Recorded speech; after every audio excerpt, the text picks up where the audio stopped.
Price the Lord, ஹல்லேலூயா. கிறிஸ்துவுக்குள் பிரியமானவர்களே, இந்த அருமையான காலை வேளையிலும் தேவ சமூகத்துக்கு வந்த உங்கள் ஒவ்வொருவரையும் இயேசுவின் இணையற்ற நாமத்தினாலே அன்பின் வாழ்த்துக்கள். இந்த நாளிலும் யாக்கோபு 5ஆம் அதிகாரம் 13ஆம் வசனத்தை அடியேன் வாசிக்கிறேன். உங்களில் ஒருவன் துன்பப்பட்டால் ஜெபம் பண்ண கடவன். ஆமென், ஹல்லேலூயா. இந்த நாட்களுக்கு தேவையான வேத வசனம் இது, வேத வார்த்தை இது. ஏன்னா துன்பப்படும் பொழுது, பிரச்சனைகள் வரும்பொழுது நம்ம ஜெபம் பண்ணாமையே தேவையில்லாம நம்ம நாட்களை தள்ளுகிறோம். சோ நான் துன்பத்தோட இருக்கிறேன், எனக்கு பிரச்சனையா இருக்கு, என் வாழ்க்கையில எதுவுமே சரியா இல்லைன்னு சொல்லி ஜெபிக்கிறது கிடையாது. ஜெபம் பண்ணாம மற்றபடி எல்லாத்தையுமே நம்ம செய்யறோம். ஃப்ரெண்ட்ஸுகளோட ஷேர் பண்றோம், மற்ற காரியங்கள் எல்லாம் செய்யறோம், வெளியே சுத்துறோம், ஏதோ பண்றோம். கேட்டா துக்கமா இருக்கிறேன், எனக்கு ரொம்ப பிரச்சனைகள் நிறைய வருதுன்னு சொல்லிட்டு அப்படியே நம்ம அது வெறுமையாவே தள்ளுகிறோம். பாருங்க, நம்முடைய துன்பம் மாறணும், நம்முடைய துக்கம் மாறணும், நம்முடைய சஞ்சலம் மாறணும்னா அதற்கு முதலாவது ஜெபம் அவசியம். நீங்கள் ஜெபித்தாதான் அந்த காரியத்துல இருந்து வெளியில வர முடியும். அதுதான் பிரத்யேகமா இந்த நாட்கள்ல யாக்கோபு சொல்லுகிறார், நீங்க துன்பத்தோடு இருந்தீங்கன்னா ஜெபம் பண்ணுங்க. அந்த ஜெபிக்கிறத தவிர மற்ற எல்லாத்தையும் நம்ம செய்யறோம். உட்கார்ந்து அமர்ந்து தேவ சமூகத்துல, ஆண்டவரே நான் இந்த விதமான துன்பம் என் மனசுல பாதிக்குது, எனக்கு பிரச்சனை அதிகரிக்குது, நான் என்ன பண்ணணும்னு சொல்லிட்டு தேவ சமூகத்துல அமர்ந்திருக்கணும். அல்லேலூயா. பாருங்க, வேதாகமத்துல தாவீதை குறித்து சொல்லப்பட்ட அருமையான வார்த்தை 1 சாமுவேல் 30ஆம் அதிகாரத்துல ஒரு சம்பவத்தை நம்ம வாசிக்கிறோம். தாவீதுடைய குடும்பத்தை அமலேக்கியர்கள் சிறைப்படுத்திக் கொண்டு போறாங்க. அவங்க இங்க இருந்து அவங்களுடைய பிள்ளைகள், அவருடைய மனைவிகள், அவருடைய சொத்து, மற்ற கூட இருக்கிறவர்கள் எல்லோரையும் அவர்கள் சிறைப்பிடிக்கிறார்கள். அவங்க கொண்டு போனதுக்கு அப்புறம் தாவீதுக்கு மிகப்பெரிய நெருக்கடியான ஒரு சூழ்நிலை, மிகப்பெரிய பிரச்சனை.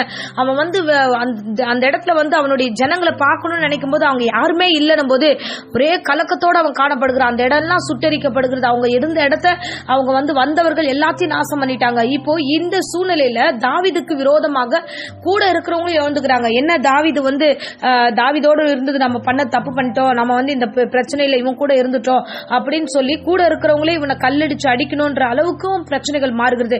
ஒண்ணு, இந்த கூட இருக்கிற தன்னுடைய மனைவி, தன்னுடைய பிள்ளைகள், தன்னுடைய சொந்த பந்தம் யாருமே இல்ல. ரெண்டாவது, இந்த இடத்துல பார்த்தா கூட இருக்கிறவர்களே அவர்களை தவறுதலாய் பேசுறாங்க, தாவீத துன்பத்துல நடத்துறாங்க, நெருக்கப்படுறாங்க. அப்போ தாவீது மிகவும் நெருக்கப்பட்டான் என்று வேதம் சொல்லுகிறது. அல்லேலூயா. மன கிளேசத்தோட அவன் ரொம்ப துக்கத்தோட இருந்தான். 6வது வசனம் சொல்லுகிறது.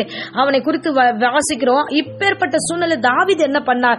நம்மளா இருந்தா என்ன பண்ணிருப்போம்னா, இந்த பிரச்சனை இப்பேற்பட்ட ஒரு சூழ்நிலையில நம்ம கடந்து வரோம்னா எல்லார்கிட்டையும் சொல்லி அழுவோம், எல்லார்கிட்டையும் அனுதாப அலைகளை தேடுவோம். பிரச்சனைகள் வந்துருச்சு, நீங்க எதையாவது பண்ண முடியுமான்ற மாதிரி கேட்போம். இல்ல என் நிலைமை இப்படி ஆயிடுச்சேன்னு சொல்லிட்டு நம்ம வித்தியாசமான ஒரு சூழ்நிலையில தான் நம்ம இந்த காணப்படுவோம். ஆனா தாவீது இதை எப்படி கையாண்டார், இந்த பிரச்சனை எப்படி அவர் நடத்தினார் என்றால், அவர் தேவ சமூகத்துக்கு நேராய் கடந்து சென்றார்.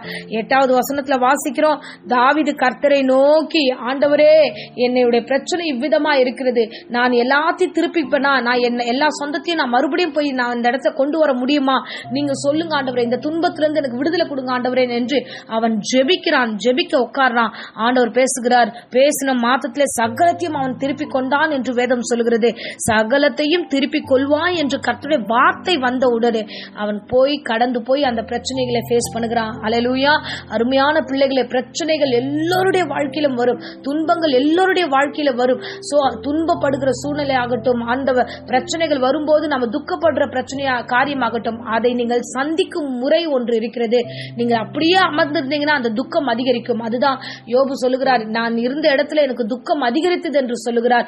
சோ நீங்க அந்த துக்கத்தை அதிகரிக்க கூடாது, தேவ சமூகத்துல உட்காரணும். அதுதான் யாக்கோபு சொல்லுகிறாரு, நீங்க துன்பப்பட்டீங்கன்னா போய் ஜெபம் பண்ணுங்க, அப்பதான் உங்களுக்கு வழி கிடைக்கும், அந்த துன்பத்திலிருந்து உங்களால வெளியில வர முடியும் என்று அவர் விதமாய் சொல்லுகிறார். ஆமென், அல்லேலூயா.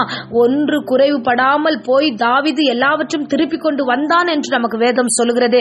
இந்த நாட்களிலும் நீங்கள் துன்பத்தோட துக்கத்தோட யாராகிலும் இந்த பிரசங்கத்தை கேட்டுட்டு இருந்தீங்கன்னா, பிரச்சனைகளை வீரியத்தை நீங்கள் புரிந்து கொண்டு தேவ சமூகத்துல அமர்ந்து ஜெபம் பண்ணுங்க, தேவனோடு போராடுங்க. ஆண்டவரே, எனக்கு இவ்விதமான ஒரு பிரச்சனை, இவ்விதமான ஒரு நெருக்கம், இதுல இருந்து நான் வெளிவரணும் ஆண்டவரே, நீங்க போராடி ஜெபிங்க.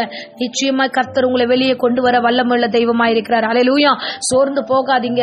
ஜெபத்தை தவிர வேற எங்கிருந்து நமக்கு வழி வராது.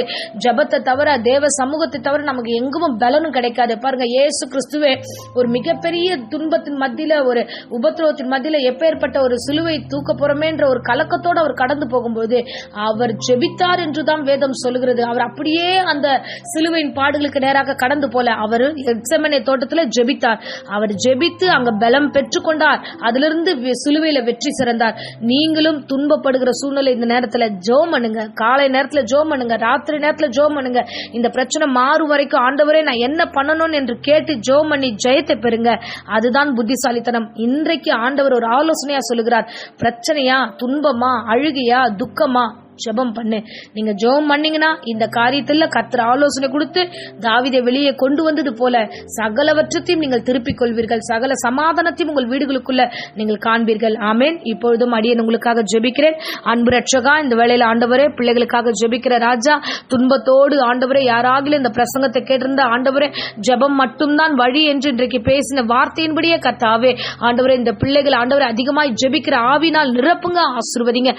தேவையில்லாத குழப்பங்கள், எண்ணங்கள், யோசனைகளை இயேசு நாமத்திலே சபித்து கட்டுகிறேன். வியாதி, விக்கிரங்கள், பலவீனங்களை இயேசு நாமத்திலே எடுத்து போடுகிறேன்.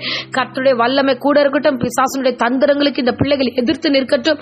ஆண்டவரே இந்த பிள்ளைகள் சமாதானத்தோடு ஒவ்வொருவரும் வாழ கிருபை தருவீராக. தொடர்ந்து காத்துக்கொள்ளும். இயேசு நாமத்திலே ஜெபித்து ஒப்பு கொடுக்கிறோம் ஜீவனுள்ள நல்ல பிதாவே. Amen. Amen. Praise the Lord. God bless you.